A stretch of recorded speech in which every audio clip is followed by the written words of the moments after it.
ಸಭಾಪತಿಗಳೇ, ಚುಕ್ಕಿ ಗುರುತಿನ ಪ್ರಶ್ನೆ ಸಂಖ್ಯೆ 841 ಮಾನ್ಯ ಉಪಮುಖ್ಯಮಂತ್ರಿಯವರಿಗೆ ಕೇಳ ಬಯಸ್ತೇನೆ. ಅಧ್ಯಕ್ಷರೇ, ಉತ್ತರವನ್ನು ಒದಗಿಸಲಾಗಿದೆ.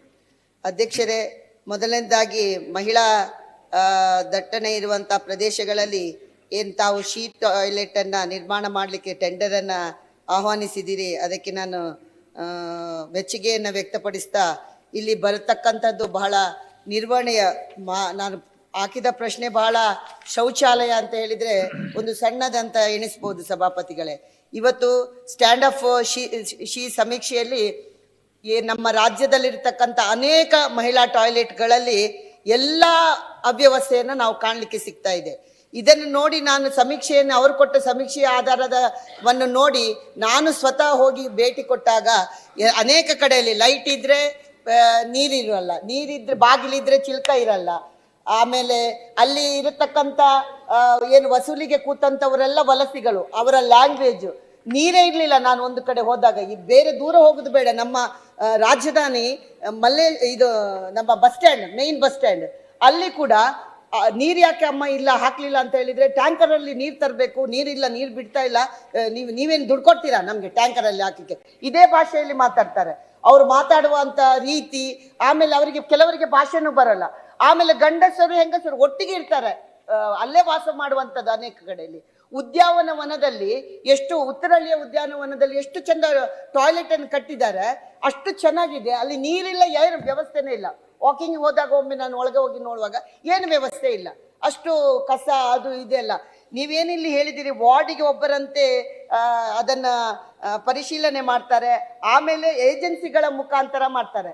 ಏಜೆನ್ಸಿಯವರ ಮುಖಾಂತರ ಅಂತ ಹೇಳಿದ್ರೆ ಏಜೆನ್ಸಿಯವರು ಯಾರನ್ನ ಅಲ್ಲಿ ನಿಲ್ಲಿಸಿದಾರ ಅವರಿಗೆ ಸಂಬಳ ಕೊಡ್ತಾ ಇಲ್ಲ. ಅವರು ಯಾವ ಆಧಾರದ ಮೇಲೆ ಇದ್ದಾರೆ ಅಂತ ಹೇಳಿದ್ರೆ 2 ರೂಪಾಯಿ ಮತ್ತೆ 5 ರೂಪಾಯಿ ತಗೊಳ್ಳುವಂಥದ್ದು. ಇದು ಕೂಡ ನನ್ನ ಪ್ರಶ್ನೆ. ಪುರುಷರಿಗೆ 2 ರೂಪಾಯಿ, ಮಹಿಳೆಯರಿಗೆ 5 ರೂಪಾಯಿ ಅಲ್ಲಿ ಬೋರ್ಡ್ ಹಾಕಿ ಬರ್ದಿದ್ದಾರೆ, ತಗೊಳ್ತಾರೆ. ಎಷ್ಟು ಅಸಭ್ಯ ಅಂದ್ರೆ, ಮಹಿಳೆಯರು ಏನಾದ್ರೆ ಬಂದ್ರೆ ಕೆಲವು ಸಲ ಪರ್ಸ್ ಎಲ್ಲ ಇಟ್ಕೊಂಡು ಬರ್ತಾರಲ್ಲ ಅರ್ಜೆಂಟಿಗೆ ಅಂತ ಬಂದ್ರೆ ದುಡ್ಡಿಲ್ಲಂದ್ರೆ ಒಳಗೆ ಹೋಗ್ಲಿಕ್ಕೆ ಬಿಡುದಿಲ್ಲ. ನಾನು ಅನೇಕ ಸಲ ನನ್ನ ಪರ್ಸಿನಿಂದ ತೆಗೆದು ಕೊಟ್ಟದ್ದು ಸಹ ಇದೆ. ಇಷ್ಟು ಅವರು 1 ಪೈಸೆಯನ್ನು ಕಡಿಮೆ ಮಾಡ್ಲಿಕ್ಕೆ ಬಿಡುದಿಲ್ಲ. ಮತ್ತೆ ಹೆಚ್ಚಿನ ಕಡೆಯಲ್ಲಿ ಪುರುಷರೇ ಕೂತಿರ್ತಾರಲ್ಲಿ ವಸೂಲಿ ಮಾಡ್ಲಿಕ್ಕೆ. ಈ ರೀತಿಯ ಬಹಳ ದೊಡ್ಡ ಅವ್ಯವಸ್ಥೆಯನ್ನ ಕಾಣ್ತಾ ಇದೆ. ಇದು ಇವತ್ತು ಮಾತ್ರ ಹೇಳ್ತಾ ಇಲ್ಲ, ನಾನು 10 ವರ್ಷದ ಹಿಂದೆ ಆ ಭಾಗದಲ್ಲಿ ಕೂತು ಸಹ ಹೇಳಿದ್ದೇನೆ. 2 ರೂಪಾಯಿ 5 ರೂಪಾಯಿ ಆಗ ಕೂಡ ಚೇಂಜ್ ಮಾಡ್ತೇನೆ ಹೇಳಿದ್ದಾರೆ, ಮಾಡಿಲ್ಲ. ಏನು ಅವ್ಯವಸ್ಥೆಯಲ್ಲಿ ಬದಲಾವಣೆ ಕಾಣಲಿಲ್ಲ.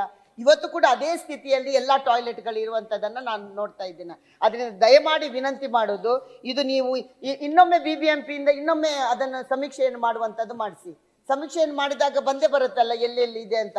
ಪ್ರತಿ ಒಂದು ಬಾತ್ರೂಮ್ನಲ್ಲಿ ನ್ಯೂನ್ಯತೆ ಇದೆ. ಇಡೀ ನಮ್ಮಲ್ಲಿರ್ತಕ್ಕಂಥ ಇದು ಶೌಚಾಲಯಗಳಲ್ಲಿ ಒಂದು 10%, 20%, 25% ನ್ಯೂನ್ಯತೆ ಇದ್ರೆ ಅಡ್ಡಿಲ್ಲ. ಇದು 75% ನ್ಯೂನ್ಯತೆಯಲ್ಲಿ ತುಂಬಿದೆ. ಆದ್ರಿಂದ ದಯಮಾಡಿ ಅದಕ್ಕೆ ಒಂದು ನ್ಯಾಯ ಒದಗಿಸಿಕೊಡ್ಬೇಕಂತ ಕೇಳ್ಕೊಳ್ತೇನೆ. ಬಹಳ ಸೆನ್ಸ್ ಇಲ್ಲ ಸಭಾಪತಿಗಳೇ, ಐ ವಿಲ್ ಟೇಕ್ 1 ಮಿನಿಟ್. ಮನೆ ಸಭಾಪತಿಗಳೇ, ಸರ್ಕಾರ ಒಂದು ಶಕ್ತಿ ಯೋಜನೆ ತಂದು ಉಚಿತ ಪ್ರಯಾಣ ವ್ಯವಸ್ಥೆ ಮಾಡಿದ್ದೀರಾ.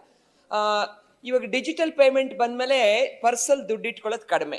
ಅಲ್ಲಿ ಶಾಸನ ಬೋರ್ಡ್ ಹಾಕಿರ್ತಾರೆ, ಮೂತ್ರಾಲಯ ಯೂಸ್ಗೆ ಫ್ರೀ ಅಂತ ಹಾಕಿದ್ದಾರೆ, ಶೌಚಕ್ಕೆ ದುಡ್ಡು ಅಂತ ಹಾಕಿದ್ದಾರೆ. ಭಾರತೀಯ ಅವರು ಹೇಳಿದಾಗೆ ಅಲ್ಲಿ ತುಂಬಾ ಕೆಟ್ಟದಾಗಿ ನಡ್ಕೊಳ್ತಾರೆ. ದುಡ್ಡಿಲ್ಲ ಅಂದ್ರೆ ದುಡ್ಡು ಕೊಡ್ಬೇಕು ಅಂತಿದ್ರು ಇನ್ನೊಬ್ರು ಯಾರನ್ನೋ ಸಹಾಯ ತಗೋಬೇಕಾಗತ್ತೆ. ಇದು ಮತ್ತೆ ಅರ್ಧ ರಾತ್ರಿನಲ್ಲೆಲ್ಲ ಬಸ್ ಪ್ರಯಾಣದಲ್ಲಿ ಹೋಗುವಾಗಂತೂ ತುಂಬಾ ಮನಸ್ಸಿಗೆ ಕಿರಿಕಿರಿ ಆಗತ್ತೆ. ಅದರಿಂದ ಇದನ್ನ ಉಚಿತ ಮಾಡೋದು ಒಳ್ಳೇದು. ಮತ್ತೆ ಆ ಏಜೆನ್ಸಿಗಳಿಗೆ ಬೇರೆ ವ್ಯವಸ್ಥೆ ಮಾಡಿದ್ರೆ ಪ್ರಯಾಣಿಕರು ನೆಮ್ಮದಿಯಾಗಿ ಗೌರವದಿಂದ ಪ್ರಯಾಣ ಮಾಡಬಹುದು ಅನ್ನೋದು ನನ್ನ ಸಲಹೆ.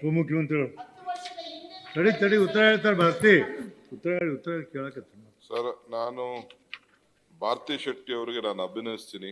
ಒಳ್ಳೆ ಪ್ರಶ್ನೆ ಹಾಕಿದ್ದಾರೆ, ನಂಬರ್ 1. ಎರಡನೇದು, being A leader legislator, at least ಇಂಥ ಟಾಯ್ಲೆಟ್ಗಳಿಗೆ ಹೋಗಿ ನೋಡ್ತಾ ಇದ್ದಾರಲ್ಲ, ಐ ಶುಡ್ ಕಂಗ್ರಾಲೇಟ್ ಯು. ನಮ್ಮ ಬೇರೆ ರೆಪ್ರೆಸೆಂಟೇಟಿವ್ ಇದ್ರ ಬಗ್ಗೆ ಆಲೋಚನೆ ಮಾಡಬೇಕು. ಆಗ ನಾವು ಹೋದಾಗ ಮಾತ್ರ ಅದ್ರ ಪರಿಸ್ಥಿತಿ ಏನು ಅಂತ ಗೊತ್ತಾಗ್ತದೆ. ನಾನು ನಮ್ಮ ಕನಕಪುರಕ್ಕೆ ಹೋದಾಗ ಇದಕ್ಕಿದಾಗ ನಿಲ್ಲಿಸ್ಬಿಡ್ತೀನಿ, ನಾನು ಅಲ್ಲಿ ರೋಡ್ನ ನಿಲ್ಲಿಸ್ಬಿಟ್ಟು ಟಾಯ್ಲೆಟ್ ಹೆಂಗಿದೆ ಅಂತ ನೋಡ್ತೀನಿ. ನನಗೂ ಇದನ್ನೆಲ್ಲ ಈ ಸಣ್ಣ ಸಣ್ಣ ವಿಚಾರಕ್ಕೆ ಅಂದ್ರೆ ಯಾರು ಜವಾಬ್ದಾರಿ ಇರುವುದಿಲ್ಲ. ಸೊ ಹಂಗೆ ನಮ್ಮ ಪಬ್ಲಿಕ್ ರೆಪ್ರೆಸೆಂಟೇಟಿವ್ಸು ಇಂಥ ಒಂದು ಕಂಪ್ಲೇಂಟ್ ಮಾಡಿದಾಗ ಮಾತ್ರ ಅವ್ರಿಗೆ ಭಯ ಬರ್ತದೆ. ಇಲ್ಲ ಅಧಿಕಾರಿಗಳಾರು ಮಾಡಬೇಕು, ಇಲ್ಲ ನಾವು ಪಬ್ಲಿಕ್ ರೆಪ್ರೆಸೆಂಟೇಟಿವ್ ವಾರ್ಡ್ ಅವ್ರು ಯಾರು ಕೂಡ ಮಾಡಬೇಕು. ಈಗ ನಾವು ಎಷ್ಟೋ ಕಡೆ ಇಂದಿರಾ ಕ್ಯಾಂಟೀನ್ಗೆ ಇದಕ್ಕಿದ್ದಂಗೆ ಹೋಗಿ ಯಾವ ರೀತಿ ಊಟ ಇದೆ ತಿಂಡಿ ಇದೆ ಅಂತ ನೋಡ್ತೀನಿ. ನಾನು ಅಲ್ಲೆಲ್ಲ ಹೋಗಿದ್ದು ದಾಸರಳ್ಳಿಲೆ ಎಲ್ಲ ಮುಚ್ಚಿಬಿಟ್ಟು ಹಂಗೆ ಪಬ್ಲಿಕ್ ಟಾಯ್ಲೆಟ್ ಅಲ್ಲೂ ಬೇಕಾದಷ್ಟು ಪರಿಸ್ಥಿತಿ.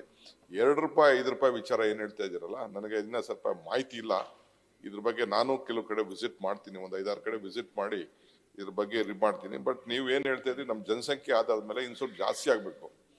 ಈಗ ಬಹಳ ಅಡ್ವರ್ಟೈಸ್ಮೆಂಟ್ ಅವರು ಇವರು ನಮ್ಗೆ ಕೊಟ್ಬಿಡಿ, ನಾವು ಮುಂದೆ ಬೋರ್ಡ್ ಹಾಕೋತೀವಿ, ನಾವೇ ಕಟ್ತೀವಿ, ಸೆಲ್ಫ್ ಯೂಸ್ ಮಾಡ್ತೀವಿ, ಪಬ್ಲಿಕ್ ಪ್ರೈವೇಟ್ ಪಾರ್ಟಿಸಿಪೇಷನ್ ಮಾಡ್ತೀವಿ ಅಂತ ಹೇಳಿ ಬಂದಿದ್ದಾರೆ. ಈಗ ಒಂದು 907 ಟಾಯ್ಲೆಟ್ ಬೆಂಗಳೂರು ಸಿಟಿಲಿ ಇದೆ. ಇನ್ನೊಂದು 372 ಟಾಯ್ಲೆಟ್ ಕಟ್ಟಬೇಕು ಅನ್ನೋದು ಒಂದು ಆಲೋಚನೆ ಇದೆ. ಐಡೆಂಟಿಫಿಕೇಶನ್ ಜಾಗ, ಬಸ್ ಇದನ್ನ ಫುಟ್ಪಾತ್ ಎಲ್ಲ ಗಮನದಲ್ಲಿ ಇಟ್ಕೊಂಡು ಗೌರ್ಮೆಂಟ್ ಜಾಗದ ಸೈಡಲ್ಲಿ ಇಟ್ಕೊಂಡು ಮಾಡಬೇಕು. ಇನ್ನ ನಮ್ಮಲ್ಲಿ ಅಂತ ಎಜುಕೇಶನ್ ಸ್ವಲ್ಪ ಎಲ್ಲಾ ವರ್ಗದ ಜನನು ಯೂಸ್ ಮಾಡೋಷ್ಟು ಒಂದು ಅವ್ರಿಗೆ ಅಟ್ರಾಕ್ಟ್ ಮಾಡೋಂಥ ಒಂದು ವ್ಯವಸ್ಥೆ ಮಾಡಬೇಕು. ಇದು ಬರೀ ಬಡವ್ರಿಗೂ ಅಂತಾನೆ ಅಲ್ಲ, ಎಲ್ಲರೂ ಕೂಡ ಹೋದಾಗ ಮಾತ್ರ ಇದು ಅನುಕೂಲ ಆಗ್ತದೆ. ನೀವು ಹೇಳಿರೋದನ್ನ ಖಂಡಿತ ನಾನು ಗಮನಿಸ್ತೀನಿ. ಬಟ್ ನಮ್ಮ ತೇಜಸ್ವಿನವ್ರು ಹೇಳೋದು ಅದು ಸ್ವೈಪಿಂಗ್ ಕಾರ್ಡ್ ಕಷ್ಟ. ನಾನೇ ಇದನ್ನ ಕಾರ್ಡ್ ಉಪಯೋಗಿಸಕ್ಕೆ ನನಗೆ ಬರಲ್ಲ, ಅದನ್ನ ಪೇ ಕಾರ್ಡ್ ಅದನ್ನೆಲ್ಲ ಯೂಸಕ್ಕೆ ಬರಲ್ಲ. ಬಟ್ ಇರೋದ್ರಲ್ಲಿ ವಿಲ್ ಟ್ರೈ ಟು ಸೆಟ್ರೇಟ್ ಥಿಂಗ್ಸ್. ತಮ್ಮ ವಿಚಾರ ನಮ್ಮ ಗಮನ, ಸರ್ಕಾರದ ಗಮನ ಸೆಳೆದಿದ್ದೀರಿ, ನಾವು ಅದಕ್ಕೊಂದು ಉತ್ತರ ಮಾಡ್ತೀವಿ. ಉಚಿತ ಈಗ ಮೇಂಟೆನೆನ್ಸ್ ಮಾಡೋರ್ ಬೇಕಲ್ಲಮ್ಮ, ಉಚಿತ ಅಂದ ತಕ್ಷಣ ಅದಕ್ಕೆ ಲೆಕ್ಕನೇ ಇರಲ್ಲ. ನಾನು ನೋಡ್ತೀನಿ, I will examine everything is no ಅಲ್ಲ, ಎವ್ರಿಥಿಂಗ್ ಇಸ್ ಪಾಸಿಬಲ್. ಅಕೌಂಟಬಿಲಿಟಿ ಇರ್ತದೆ ಅಂತ ಅಷ್ಟೇ.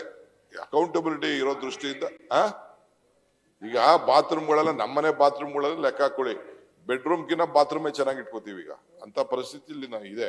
I can understand, will reexamine it. ಇನ್ನು ಒಂದು ಅಂಗವಿಕಲರಿಗೆ ಯಾವುದೇ ಬಾತ್ರೂಮ್ ನಲ್ಲಿ ಪ್ರಾವಿಷನ್ ಇಲ್ಲ. ಅದನ್ನೊಂದು ಈಗ ಏನು ಮಾಡ್ತಾ ಇದ್ದೀರಾ ಟಾಯ್ಲೆಟ್, ವಿಕಲಚೇತನ ಅಂಗವಿಕಲರಿಗೆ ಕೂಡ ಈಸಿ ಆಗುವ ರೀತಿಯಲ್ಲಿ ಟಾಯ್ಲೆಟ್ ನಿರ್ಮಾಣ ಮಾಡಬೇಕು.